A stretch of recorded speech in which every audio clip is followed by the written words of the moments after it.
So for the most part, my lifts do not really change much at all going from bulking to dieting and cutting down. Now, the points of those two are very different, of course. Gaining weight, using the gym to stimulate, kind of induce stimulation to grow. And while I'm dieting down, and I'm trying to induce stimulation to maintain. When you're eating in a deficit and you're burning body fat, your body's literally saying, I need to look inward and use internal stores of energy. You're not going to be putting on substantial mass. As a beginner, it's different. Like, there's definitely a phase of training where, let's say you're a heavier dude, you're now eating like a pretty solid diet, you are losing weight, you can still gain muscle at the same time, but that's kind of that fresh phase of, new beginner muscle in a sense, because your sensitivity for muscle growth in the beginning, before you've ever trained weights at all, is up there. And over time, that's going to gradually decrease. That's why people don't, look at the back and forths of, that's not actually a good reference, but it's a diminishing return type situation. More than likely, you're going to gain less muscle year by year by year. You can still keep gaining some, but it does slow down. But when I'm dieting down, chest, still heavy pressing, but with or back, heavy pulling, rows, push downs, everything. With legs though, honestly, hamstrings doesn't change much. Curl the crap out of them, laying, seated, add some, actually when I diet, I do a little bit less hip hinging just because it gets so much other stuff involved. But for the most part, even hams doesn't change. But quads does a lot. Because for me, when I'm eating a ton of food, I've got a ton of just carbs and fats and everything moving through my system. I'm really fully hydrated. My knees and my whole support system can handle super heavy loading. And I think there's a reason why I treat quads differently. They're literally the biggest, strongest muscle you've got on your body. So when you've got a lot of food, you can pretty much move a lot of weight and facilitate the recovery so your knees don't, get exploded every other time you try to press. But when I'm dieting down, that extra recovery factor isn't there so much. So if I might finish a leg day when I'm bulked and think, oof, all right, my knees are feeling a little tender, that's going to be a situation where I can say, I might do a light leg day next day, the next time, and then go heavy again after that.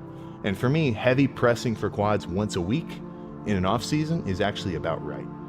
Twice a week's too much, but once a week is good. So then it's like one really heavy day and then one, lighter, more kind of volume-based day.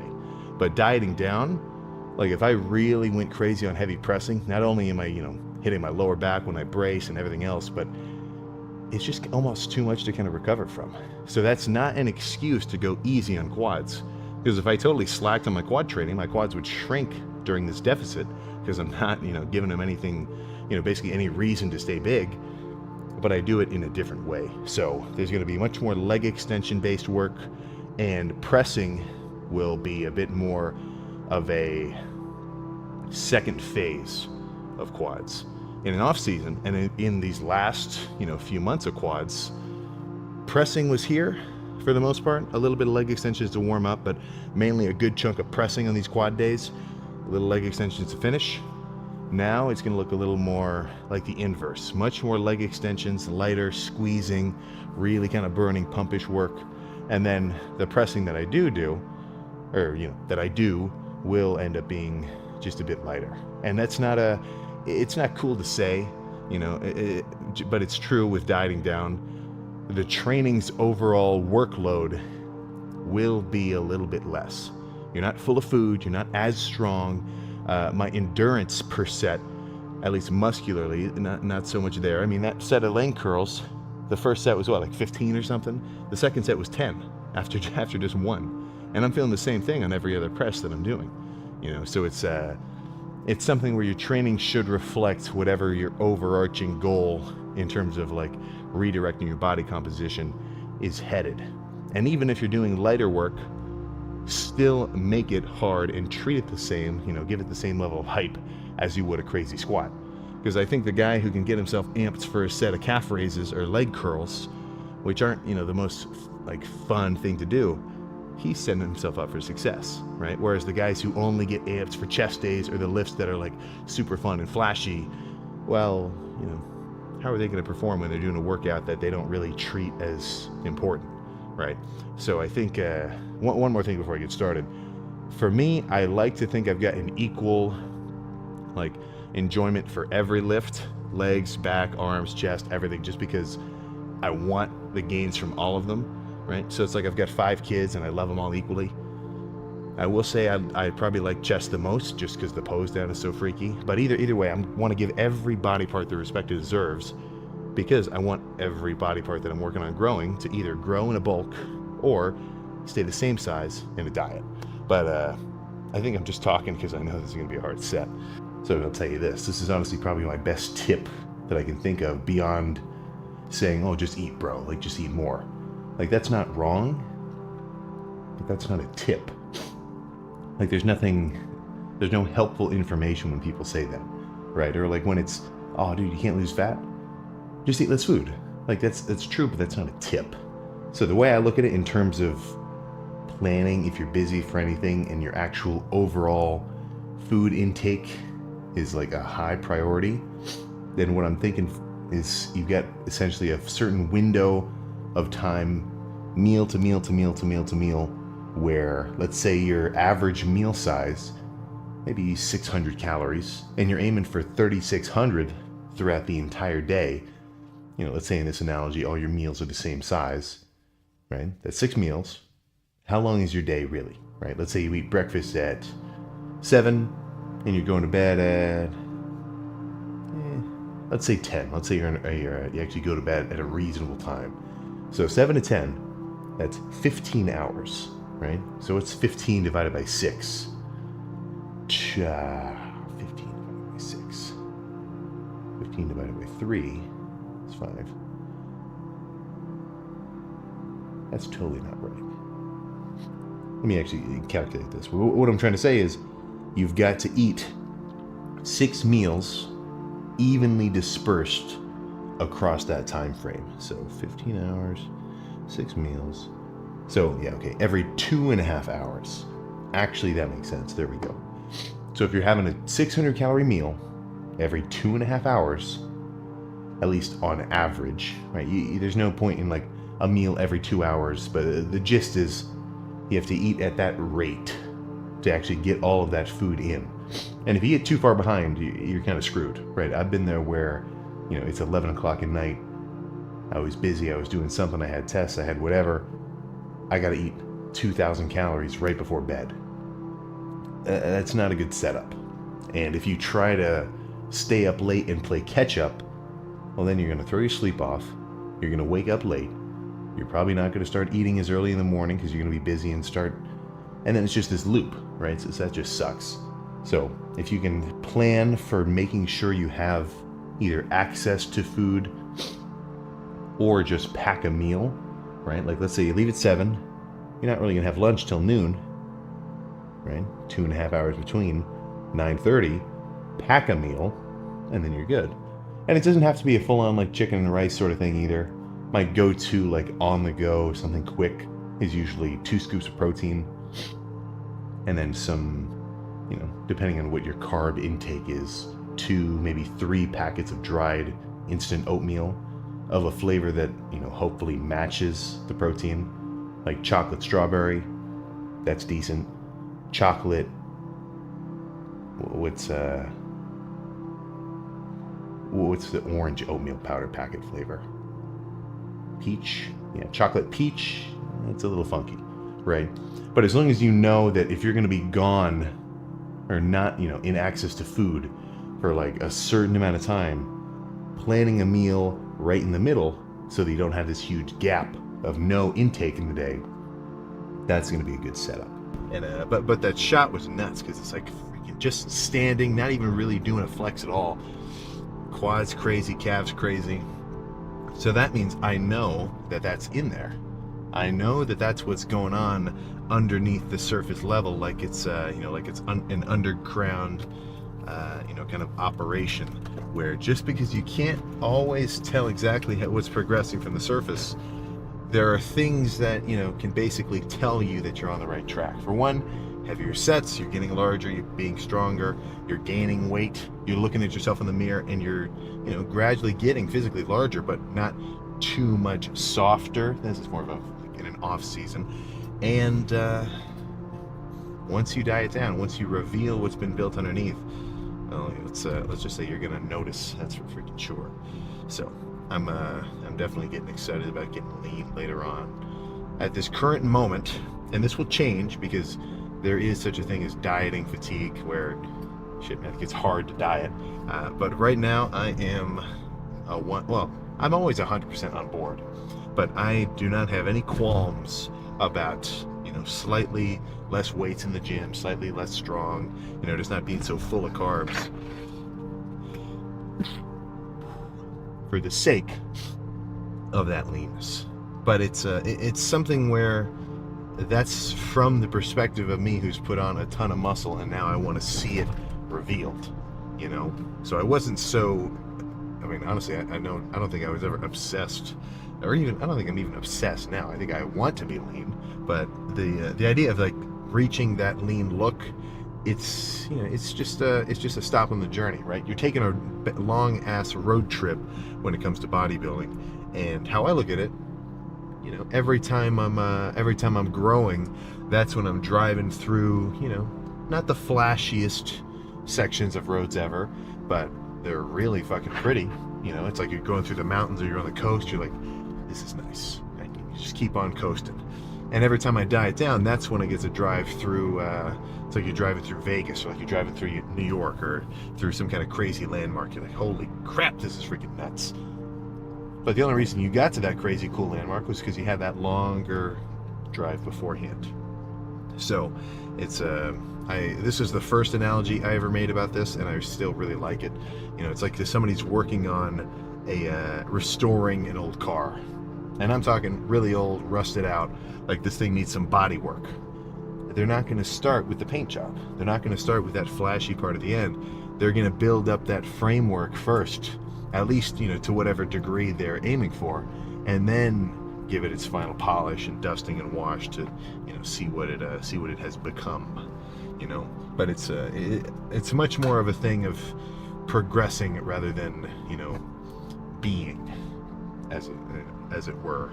Because if we were only looking at it at a present time, like where am I right now in terms of my gains, and that was how you judged anything, well then, shit, man. What if you just had like a surgery? What if you just had some random? What if this semi that's driving and doing a big ass right turn somehow wasn't looking, smashed into me? I got like 3 broken legs. I wouldn't ask for that. I'm not trying to put that out in the world, but some random shit can just happen, completely out of your control. So that's where, let's say that was exactly what happened. I would, well, for one, they'd probably be pretty screwed up for sure, but I would like to think I could at least get to a point where I'm like, okay, I want to get back on track. Because when you're on track, I think that's probably the best state of being you can be in, because you're headed in the right direction. And as long as you're making some progress, even small progress, on a gradual kind of continual level, well then shit, man, you're good. It doesn't matter how fast you're going or slow you're going, as long as you're going. And on the slower side, dude, slow is smooth and smooth is fast, and before you know it, people are going to be asking you for technique about whatever because you did it. So it's not so much of exactly what that you're doing. It's more so how long can you keep doing it and putting effort into it, and that's everybody. Two guys can train extremely differently from each other, and guess what? As long as they both win at it consistently for a long time, and they had a decent diet, well, they're both going to get results. So it's not a what you do, it's how you do it sort of deal. Block A. How much merit do you think these full body every other day and upper lower guys have to this stuff? I fail to see how splits really affect things in the long run, aside from just giving you a solid routine to do lifts over and over again. So this is where it gets a little bit more subjective, right? Because a lot of, bro science-y, not even bro science, but like working out, it can be explained away to make sense with even two very different routines, right? Like someone could very easily explain full body every day, right? Like, if you do like a full workout, like 8 sets for 1 day of quads, sure, you're getting stimulation, but you're building up so much lactic acid, it's just not going to work because you're actually hindering your gains. What you should really do is just 1 set every day. So someone who hits legs once a week, if you hit them every day, 1 set a day, you do the same amount of work over a whole week. Your volume is the same, but now you've got less fatigue, so you actually grow more. That's the kind of things that these guys are trying to say. For me, and maybe this is just because it's like what I've done and has worked for me, but it's going to be hard for me to get under hitting my entire body in 3 days. Like, I've done it before. I've done, well, not full body every day, but I've done like essentially what's an upper lower. Like I would do, and this was when I was doing 2-a-days. I totally didn't need to, but for some reason I thought it was cool, where I would do back in the morning, chest at night, and then the next day would be legs in the morning, arms at night. So it's a 2-day loop, and then I would just repeat it. Because in my mind I was following the logic, all right, your muscles will, induce hypertrophy for a maximum of 48 hours. So I should hit a muscle, wait 48 hours, hit it again. That's kind of the logic I was following. I don't remember exactly what I saw that from, but I'm sure I had some kind of study to back it up. But I mean, actually in practice, I think it's just too much. I think there's a sweet spot of hitting things twice a week-ish, right? I hit them about twice every 8 days, which, I mean, it's barely a percentage lower frequency than twice a week, so I'm very comfortable with that. But if I really hit my legs or my chest or my back or something, then a day later, it's not ready. 2 days later, it's not ready. 3 days, it's getting close. And on that 4th day, assuming my recovery was decent, I'm ready to roll, right? I'm ready to actually hit whatever that muscle was again. And if I'm not, then I'm just due for a rest day, right? I repeat it. But, it's not like I'm citing a study to explain it, but the whole point of working out, I don't think it's supposed to be an on-paper thing.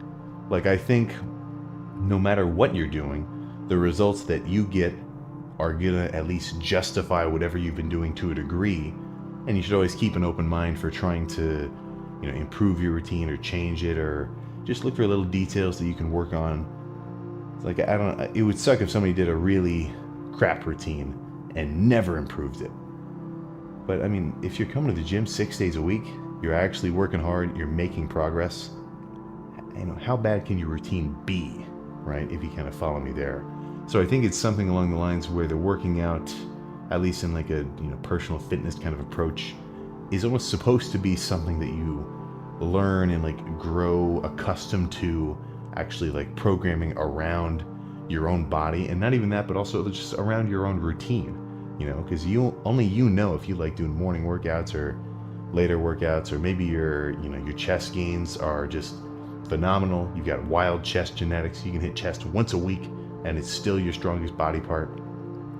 Like, there's so many different variables to people on an individual level, like both like genetically and like in their routine and everything else, and how their upbringing was, that to try to box in like one specific routine, or like to try to say that one training style is objectively superior than any other for everyone, I don't see it.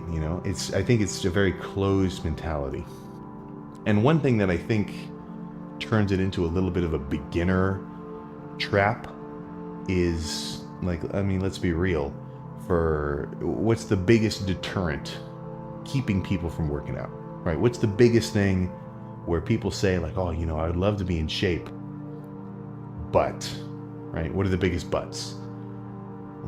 But you got to go to the gym. You got to work out hard. You got to do it a lot. Everything that actually makes working out work is the downside to these people, where they don't get it. Or like the uninitiated, I don't want to say these people. And the idea of like, oh, no, you don't actually have to go to the gym every day. You can go once a week, or you can go twice a week, man. That's sweet. That works perfectly. Dude, 10 sets in a workout?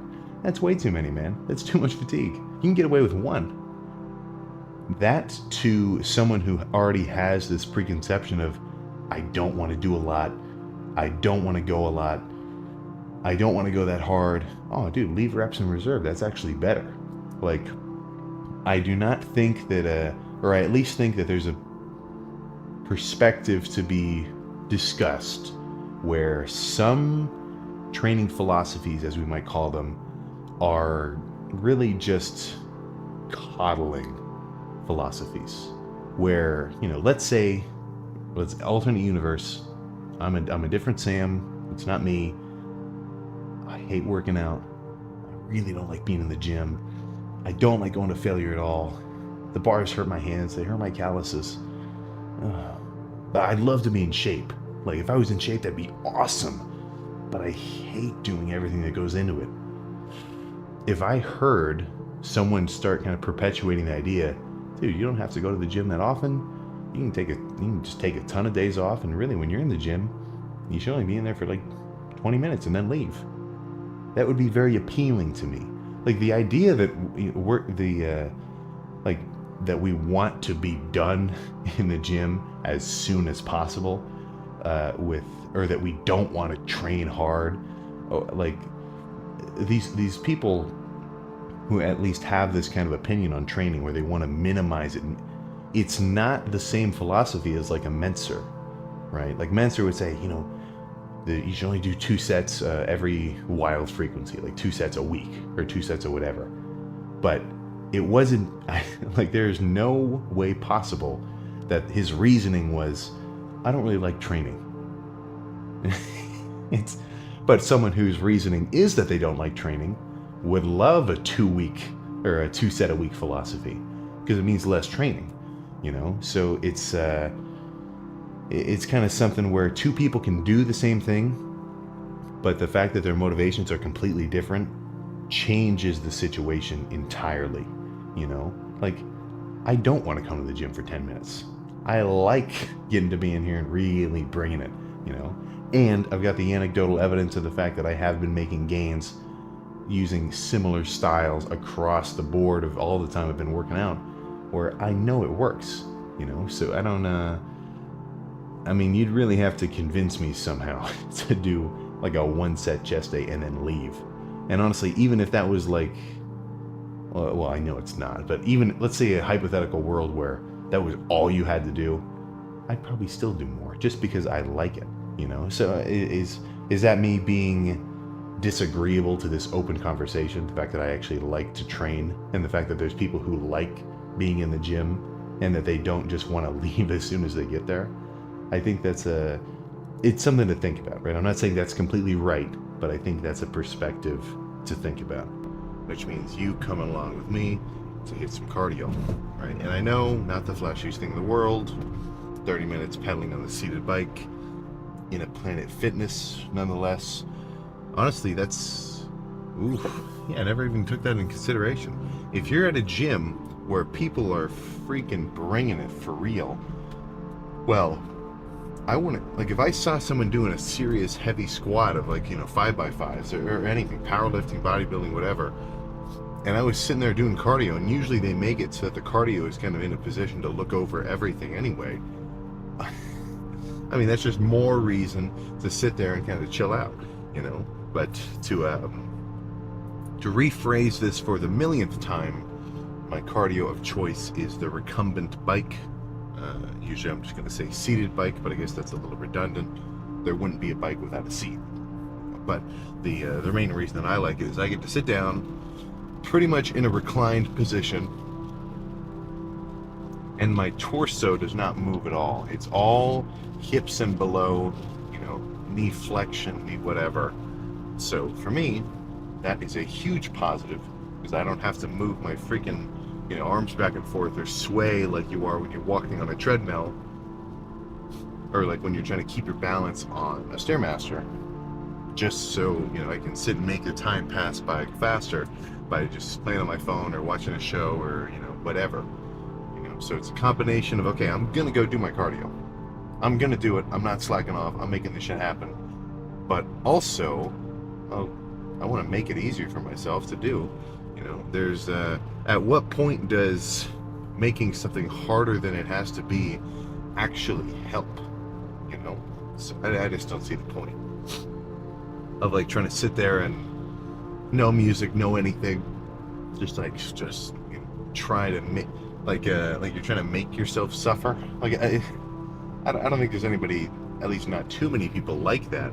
But I think people like the idea of that, where you can get kind of in this mode of imagining the idea of yourself as this hardcore, locked in, workout bodybuilder, crossbreed athlete, whatever, where in your mind it's like, okay, this version of me doesn't even need any of these comforts, any of these creature comforts at all when it comes to the training. I'm gonna get after like a freaking beast, just like in Blood and Guts, just like in all the old Jay Cutler videos, just like in, and it's like you're putting yourself on this pedestal where that's just not even reality.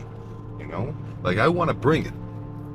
I feel like I do bring it, but like I need to keep it in line with like just how things are actually going to work, and take into consideration my basically what I call my own subjective enjoyment factor of my training. Because the main reason, or the main thing that I like about how all my workouts are my own, I don't have someone telling me specifically what sets and what numbers of things to do. It's just because for me, I'm like wired in a way where I like just having complete control over this thing. Nobody can take credit for it. I'm completely responsible. If I went up on stage for those first 2 shows and I looked like a total, I don't want to say, let's just say I was like insanely out of shape and I clearly couldn't cut it, well, that would be my fault. So it comes with benefits and drawbacks. Like, you get your own credit, but you also get more responsibility. Now, I'm not saying coaches don't know anything. That is not true at all. And whenever I do get to talk to these guys, like every so often at expos and shows that we see, or I get to see Hani Rambod, he's always trying to drop in all sorts of real deep kind of, like just small things that add up over time, So it's not as though I want no outside input, but it's more so I want to decide what input I take in and actually apply, So that's just kind of how I like it. But I know I kind of lost my train of thought for a while. Well, either way, 30 minutes, we'll be done. 30 minutes at a difficulty where I guess it's a little hard to describe. Excuse me. But it's such that I can tell that I'm kind of starting to get some fatigue. I'm feeling my quads, but not so hard that I'm actually like completely dead out of breath. That's and that's where you can kind of imagine cardio too. It's like, what do we think of when we think cardio? We're thinking Rocky running on the freaking beach. We're thinking logs. We're thinking like just full-on Olympic sprints. And cardio's not like that. It's a little bit more low stakes. You show up, you plop your freaking butt on the seat or on the treadmill, you turn it on to 3 miles an hour, 5% incline. The treadmill's a little bit less intense, so you have to be on it for a little longer than the bike. But in either case, you just do it, and once it's done, you did it, right? It's what I would kind of consider a little bit more of the chore of fitness, because it's not insanely hype. Like, I'm not getting myself amped when I'm sitting on the freaking treadmill. But what's a very common thing about chores, they often get skipped. They often just get neglected. They often get put in a category of, I don't want to do that. Later, And that's a small battle. Every day, in a world where everyone is in competition with each other, which I don't really think about it like that, but let's say hypothetically that's the world. Then every small battle that you can win in terms of your own fitness, that's putting you ahead of the game, right? That's moving you up the ladder of, just what is not exactly what's achievable, but what has been achieved. Because how many people even do cardio on the regular? Let's say average American, 90%, or no, just average American. Let's keep it America centered just for this guess. But how many Americans even do cardio? Well, and let's boil it down to even just an age range of around where I'm at. 18, 25, male. How many of us are doing cardio? Not a lot. 5%. Is 5% even too high? I know in a room of 20 guys, like at my school, or when I was at my school, whatever. Shit, man, these guys weren't doing it. Look around, like how many people do you pass a day where you think this guy is getting after it? Now, that's not actually a good litmus test, because you don't always know. If someone is locking in on cardio and they, now they're getting a diet and they're down from 260 to 250, to the general public, we don't exactly know that you're grinding. That's where that's kind of on you to keep yourself steadfast. But not a lot. Not a lot. Let's make it a little bit more specific of a pool. How many people who work out semi-consistently do their cardio? 10%?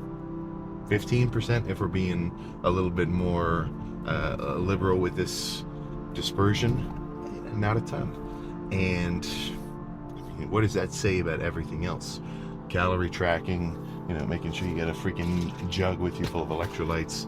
Like, these things don't seem like physique maker breakers. They don't seem like gains bringers just because they're not flashy at all. A crazy set of incline bench press, ooh, that's where it's at. A crazy set of squats, sitting in the gym fully pumped, posing in the mirror. Those are the things that we give attention to, but those are only the end results of, how long do you think it would take, and how many sets, and let's say sets. How many sets of bench and everything else that goes along with training goes into even just one 315 max? Thousands? Maybe not tens of thousands, but definitely in the thousands. Now, of course, there's genetic freaks out there, like that one dude who's like 6'6" in the 5th grade, and then he goes into being a linebacker. He probably doesn't need as much work to be able to rep 315. But I'm saying for more general size guys, like, it's going to take a while. And as cool as that one thing is, in that one tiny little moment, is evenly as kind of uncool in all of those moments beforehand. So it all adds up, right? It's an equal exchange, but you've got to be able to handle a lot of maybe slightly less exciting things in the meantime to get to that level, right? I was doing, oh my goodness, like, it was pretty crazy getting to do those bodybuilding shows, and just it all paid off, everything worked. Dude, there were, I did the math, straight up days in a row of cardio leading up to that. Like the hours added up to the point where I would kind of have like deja vu of just sitting on the cardio bike, because I was always at the same one in the same little apartment gym that I was at, which was nice for consistency. No, it was nice for consistency because I didn't have to drive. It was right there. But I guess all I'm trying to say is, my speech to promote some cardio propaganda.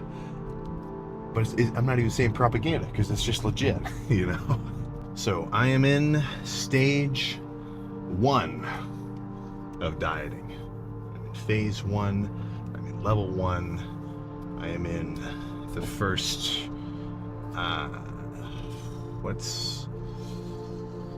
the first act. How about that? That's kind of a fancy way to put it. And what I mean by that is, right now I'm not considerably leaner than I was 3 weeks ago. Really, I'm actually just smaller while being the same level of lean, which almost makes me look like I'm less lean just from not having that fullness and, kind of just, carved upness of the muscle underneath. And it's almost like that's the first trap in a dungeon, or that's the first difficult part of an adventure. It's meant to throw you off, It's meant to discourage anyone from venturing forward, because it's, I mean, it really is kind of just a mental trap, right? You're putting all this work into dieting.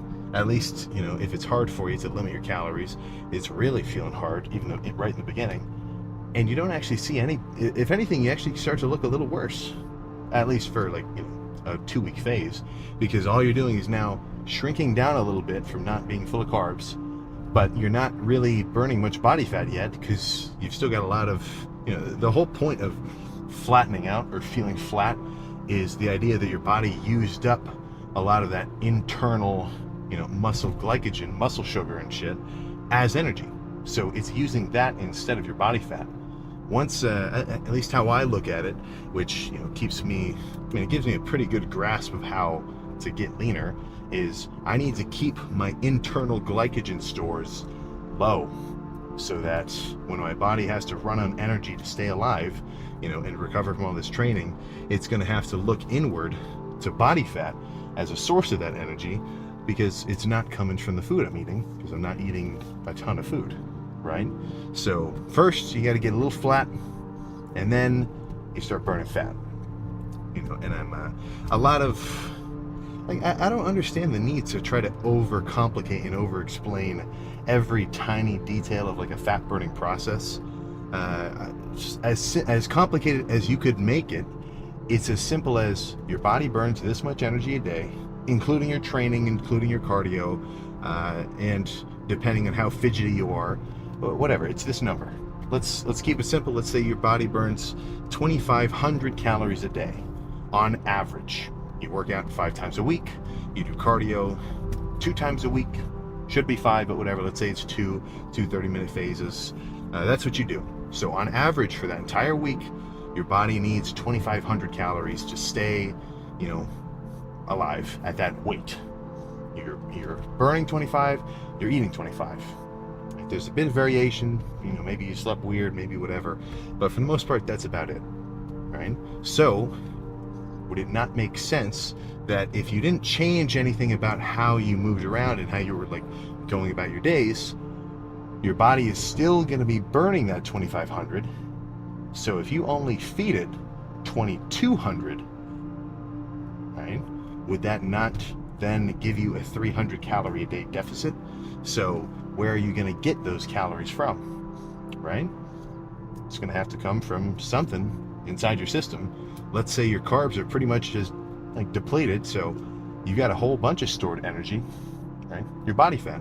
So for the most part, it would look something along the lines of a 300 calories worth of body fat being burned a day, right? Now you could, guys would probably love to explain like, oh, well, you can, you know, artificially improve your body fat burning by doing fasted cardio with caffeine or with whatever. I've never gone down that rabbit hole, and I'm not trying to negate its legitimacy, but you know, for me, looking at it as simple as I've got to eat less than I burn, along with all my cardio, along with all my training, getting my sleep. Like I've been drinking way more water. You should always be drinking a ton of water, but I've been drinking more specifically just to keep my hydration on point, so that when I come into a workout and I'm not full of food, I'm still at least fully hydrated, which is going to make me feel better, you know. But for me, at least, to look at it, at least, I didn't mean to say at least twice, but for me to look at it basically, and not this super complex methodology, as it just lets me wrap my head around it more, and lets me focus on what I think is really important. You know, my protein intake, it's going to be the same, 250 grams, primarily animal-based sources. I'm talking, you know, whey protein. I've been trying some beef protein, where it's beef protein isolate, and it actually makes my stomach feel way better. Like I don't notice any stomach. It's kind of funky tasting, but what are you gonna do? Eggs, ground beef, tuna, sardines, whatever, like solid protein sources, you know, and about a pound or a gram per every pound that I weigh. So I'm a 250 pounder, 250 grams of protein. Fats, I keep at probably about 40% of that. So I don't want to go over 100 grams of fats right now. It's just, there's no point. Really, I'd probably want to lower that even a bit more so I could eat more carbs, you know, because those are kind of this is a bro sciencey way to put it, but sort of a quicker acting energy source, and it's gonna, you know, direct. And if I'm about to work out and I have 100 grams of fats in a meal, this is like an extreme scenario, or I had 200 grams of carbs, I will feel way more energized from that 200, right? And then carbs, I'm just gonna, you know, either raise or lower. So right now, I mean, a good chunk of carbs, like 300. Actually, I'm not even sure. I'm kind of, it's fluctuating a bit now because I'm still getting into my groove of lowering my calories. But carbs are what are really gonna make or break my diet. My protein doesn't change, my fats don't really change. My carb intake just gradually decreases over these coming months. And like this refeed day, there's a lot of nuance to it. But as simple as I could put it, is make sure you're burning more energy than you're eating. And, you know, to those who want to get into it like that, oh, just, you know, don't freak, man. Take it slow. You know, I did not track every gram of everything when I started working out. The only calorie or the only macro that I used to track as a beginner was protein. I made sure I hit my protein, and that was it. And I just gradually added more to the system over time. And now I think I've got a pretty good grasp of it.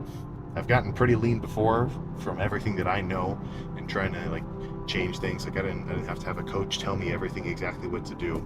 So it's not like I would say, like if I boiled it down and I wrote out the Sam Sulek method and I tried to explain every little detail of why I do things, and I couldn't guarantee it would work for everyone or that everyone would like it, but it works for me. And that's kind of what I'm most interested in, right? I want to be able to, you know, leverage my diet towards my goals, and I want to, you know, share that with you guys so that you can at least kind of, you know, get a grasp of some of the thoughts that go on.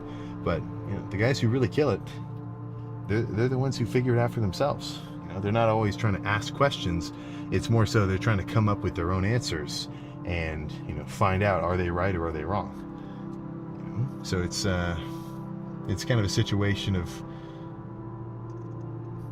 no, that's not the right analogy. Well, either way, there's a lot to it, so don't try to take off like, you know, every bite and try to learn everything about dieting all at once or think that you even have to. Just ease into it. Same with training, you know. I didn't squat 4 plates day one. That took a while. So it's kind of a longer term accrual of knowledge rather than like an instant understanding. And it's like an instant understanding isn't even possible, because at least you know, how I look at it is I can kind of justify my own mistakes by the fact that I do learn from them and adjust accordingly over time. You know, if somebody says, it's like, you know, what's the one thing you wish you could change about anything? I mean, I wish I didn't pull all sorts of muscles by lifting too, like in a bad way, but if I never pulled them, then I would never learn not to pull them. So it's like time travel paradox, you know. So just try to look at it as a learning experience. I'm currently working on a more personal note, trying to not sit on my phone and watch things that are completely mindless. So if I am going to watch something, I want it to be like a real show. I want it to be something where it's like some story, like it's not just this. Because there's a difference in like looking at your phone and like you're looking at, you know, like a cat picture on Instagram, because that's like I like to think that that's level 1 entertainment, because this is a cute cat doing something funny. I'm gonna post it because people will like it. It's very direct. And then, you know, it gets crazy enough to things where it's like, this is a post that is meant to drive engagement because it triggers like a response to make people want to comment and like watch more. Like, that sucks. That's like hive mind. Ugh. So I'm trying to separate myself from anything like that, at least as much as I personally can. So currently, anytime I'm sitting around chilling, been watching The 3 Body Problem, which I did not have spoiled at all. And I'm not asking for spoilers in the comment section either. But no, that's pretty good. Very different than the 1 body problem that I'm dealing with, where I gotta freaking hit my cardio and I make sure I track all my calories and everything else like that. But plan for today in terms of back, in terms of hitting some back, which I feel like I've been hitting a lot of back, but I guess just kind of this has been kind of a funky week, so this is going to be my starting to be on track, because I don't think chest is necessary today. I want to give my chest a little bit more time from the last chest I hit with Jack, where I can probably still feel a little bit of tender soreness, not a ton, but just maybe I'm almost like predicting that I will. I don't know, something like that is making me say, let's do back today instead. And it's not skipping chest, it's simply swapping their places. So let's say you have a leg day planned, the next day is going to be arm day, and maybe you didn't get the best sleep ever, you're not like super awesome recovered, and or I don't know, let's say even a more real world example, let's say you like really smacked your kind of patella tendon of your knee, or your knee itself, your kneecap itself on like a corner of a table or something, and like you really hit like there's a bump, like you hit the shit out of it. That might be cause for me to say, let's do legs tomorrow, let's give it a day, in unforeseen circumstance. But if you ever do kind of rearrange your routine or your plan like that, at least make sure that you have a reason. Don't just do it because I don't want to do legs today, I'm going to switch it for something else. That's not good, right? But if you have a real reason, then it's all right. Like you probably would say, dude, that guy didn't leave, he didn't put his grocery cart back. What the fuck? Or it's like, maybe not that, I don't know how passionate you are about that, but it's at least like, come on, man, we know that's not cool. What if he just got a text that his wife was in labor and he's got to get across town in 3 minutes or he's going to miss it? Are you going to be upset he didn't put his cart away then?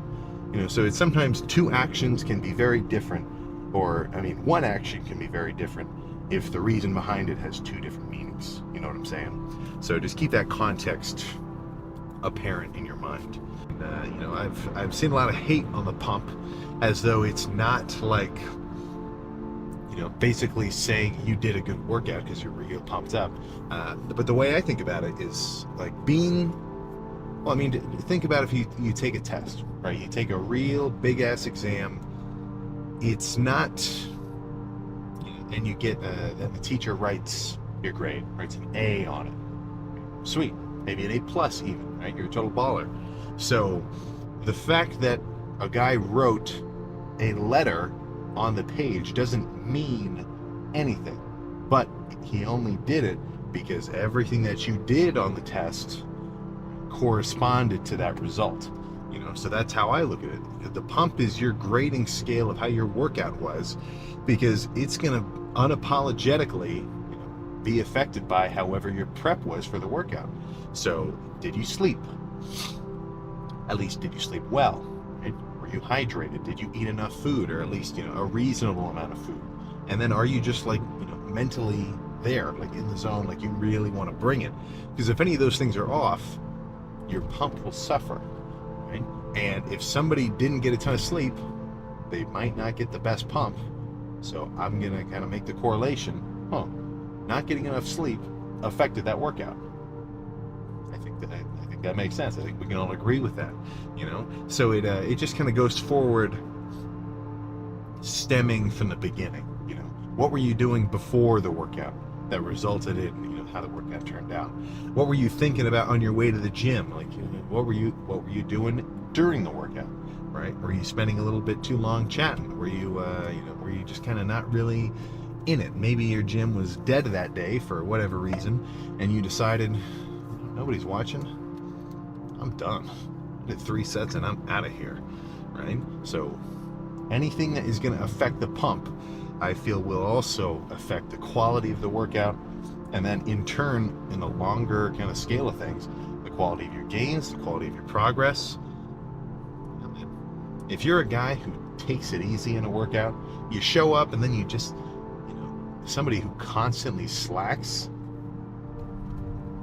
right? That's going to bleed into other things. It's like if you watch someone not return the grocery cart, right? If you watch somebody just not really bringing in a workout, that goes beyond the workout, right? What else does that guy not give a shit about, on a day-to-day basis? It speaks a lot about you as a person, I feel. I might be exaggerating, but at least a little bit of that sentiment I do really agree with. because, you know, what's the best way to maintain strength? Right? Just kind of general question, like, is it, you know, that you're eating? Is it maybe extra cardio? As far as I'm concerned, it's just exposing yourself to heavier weights consistently, you know? If I did only light leg extension and light leg press for the next 6 months or year or whatever, dude, my squat would be horrendous. Not that this, you know, my strength matters just for its own sake, but the way I look at it, you know, if you're a stronger dude and you're physically capable of more force output with heavier weights, like, I mean, still for a set of 10 or 8, but if you can do that, then I think that you're capable of going even harder on lighter weight sets, because you can kind of like tap into that strength reserve. You know what I'm saying?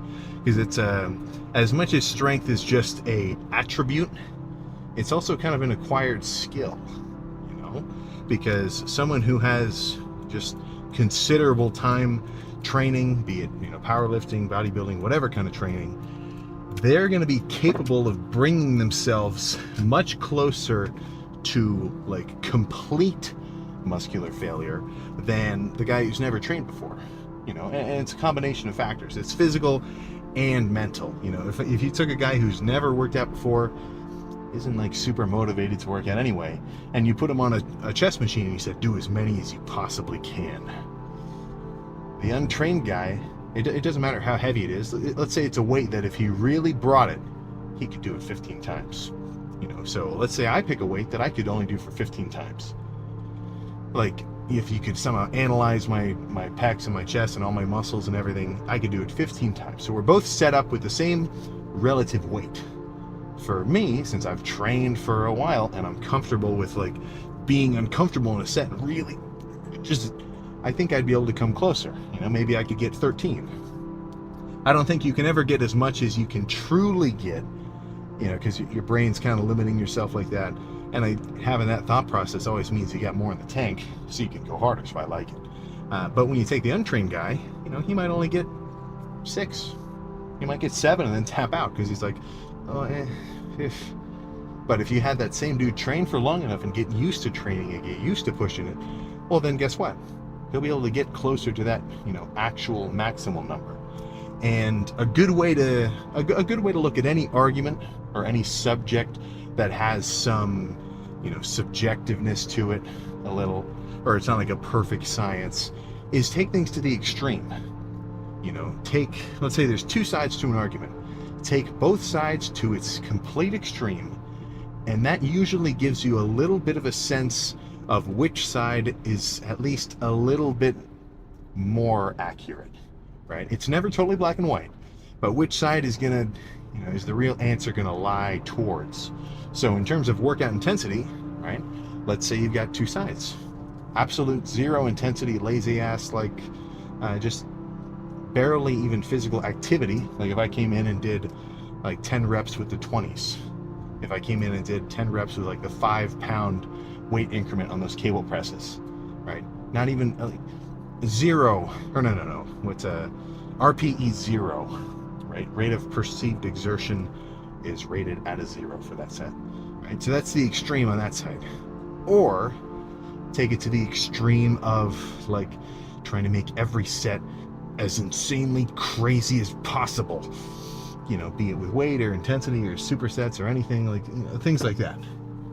Which side do you think is better, right?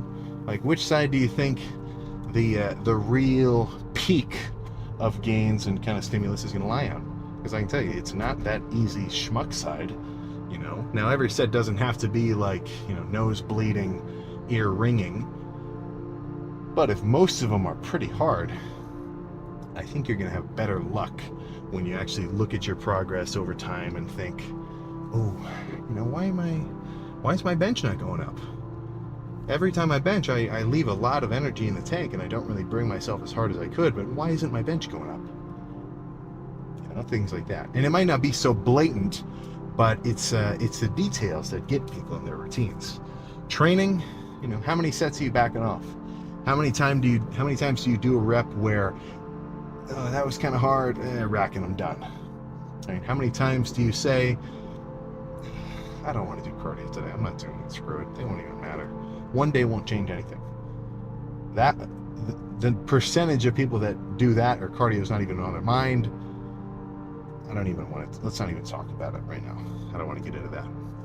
But, you know, and then when we talk dieting, it's even worse, right? Nobody's there watching you or giving you like specific rations. You know, it's not like you're somehow imprisoned and you only get 2 meals a day on a tray and there's no cheating on your diet allowed, right? I mean, there's snacks everywhere, right? Name one business or like you know, you're never that far away from a treat, right?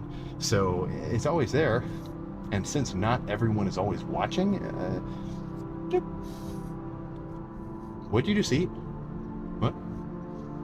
The guy just ate a full-on, like, what are the cinnamon rolls that have like the glaze on top you get out of a vending machine? I've never had one, but I've seen them. And it's easily 700 calories in one little like honey bun kind of deal, right? And guess I don't know about you, guess how quick like a glazed donut, 300 calories could disappear.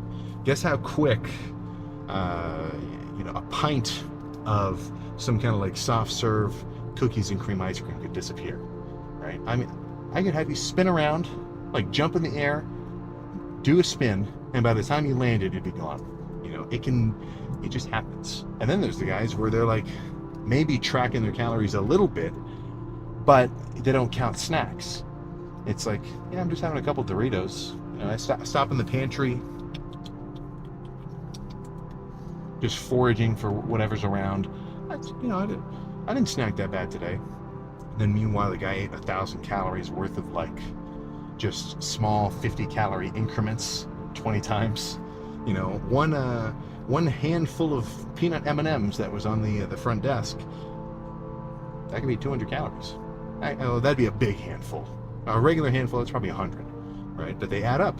You know, you get like, if you really track everything, I mean, you get one untracked like, you know, 200 calorie grab, and after that you're really kind of losing it, you know. So it's honestly, I think when we think of a grading scale, you know, and we say like 70% out of 100, that's still passing. It's not the same with working out or with anything that you really want to get into, you know, because if you want legit results, well, then you got to be closer to that, you know, 95% accurate range, right? And it comes down to kind of what you care about, I feel. You know, nobody, if you told me to let me think of something. If you told me to clean somebody else's room, or like if I was hanging out with somebody, like, dude, can you do my dishes? I don't want to, they're not mine, I don't care about that. No, right? But if I've got my own sink, I'm like, okay, I do care about these dishes getting cleaned, I'm gonna do it, right? So it's just something where you got to keep in mind that a lot is gonna go into it. You wouldn't want to go to the doctor who only, you know, gets his sutures right 70% of the time, right? You want real, accurate results that you can depend on, right? You want the guy to be on his shit. So if you want real, legit gains that continually, as you work for them, you can depend on getting, well, then you got to be on it, right? You really got to be on it. And for anybody who is, right, for anyone who really is on their shit, let's say you've lost like 10s, 20s, like 100 pounds over a certain dieting phase, and you've been doing your cardio and tracking your calories, then you get it, right? You understand, like, yeah, shit.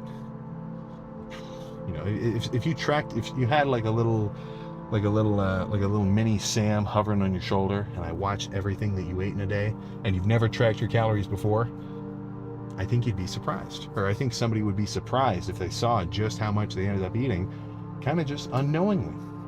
You know, so once you kind of open your eyes to the matrix, once you start to see the big picture, you follow, it's the white rabbit, or it's a white rabbit. Well, either way, once you get into the rabbit hole and you really see how everything works, then you're just going to be able to play the game much easier, right? Who's going to win at chess? Somebody who knows all the rules, or someone who doesn't, right?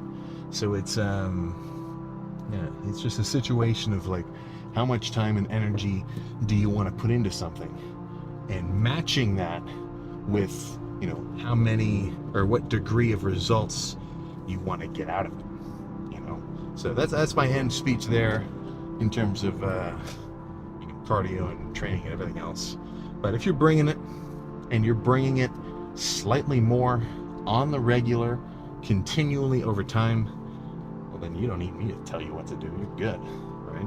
You want to be a accelerating object, right? You always want to add more force to your momentum and reduce drag on your system, you know. So I think the reducing drag part of training is much more mental than physical, right? Because if you want to really, you know, up your game, then you just physically have to do more, right? Get more in tune with tracking things and actually lifting and, like, you know, making sure that you value every set, and you're not like thinking like, oh, I got 10 more sets. Like, be like, okay, I'm making this set nuts, and then I'll think about the next one when I'm done, right? Things like that. That's going to build your momentum up. And in terms of reducing drag, that's where you've got to just try not to get tired out of it. You know, try not to get fed up or just bored, or, you know, not like, man, I'm not exactly where I want to be. Yeah, spoiler alert, guess what? No one is. That's kind of the whole point, right? I'm talking Sisyphus up the hill with the rock. It's not to say you shouldn't be content with the progress you've made. I think that's an awesome motivator too, because you get to see how far you've come, and it motivates me at least to know just how much further I can go. So it's not like I've never liked the idea of guys where they're like, yeah, I'm never happy. I never look at myself with contentness, man. I always see the flaws. Like, well, that kind of sucks. You know, I think that's a little too far. For me, that's a little bit more opinion related. Because it's like, well, you're basically just being your biggest hater. There's a difference between being your biggest critic and being your own biggest hater, you know. So that's a little bit different, right? But if you can really just get a grasp of, okay, this is going to take a while. I'm going to be doing this for a while, and I already enjoy it now. What's the rush, right? As long as I know everything I'm doing is keeping me on track, I'm a happy camper, right? That's for freaking sure. But now I'm getting into a long-ass ramble. Overall, solid lift, and my next workout is going to be over in the United Kingdom. So I'm going to have to flip my accent. Oi, bruv, almost done with that leg press. Got to hit my quads, yeah? You know, that sort of stuff. But no, that's going to be fun. That is going to be... I'm getting excited. Not so excited about... So I went to the UK Arnold last year. And that was sweet. But I could not sleep on the overnight flight. That was not awesome. But that's okay. I bet I'll sleep rather well tonight, especially knowing I had a wild-ass chest day.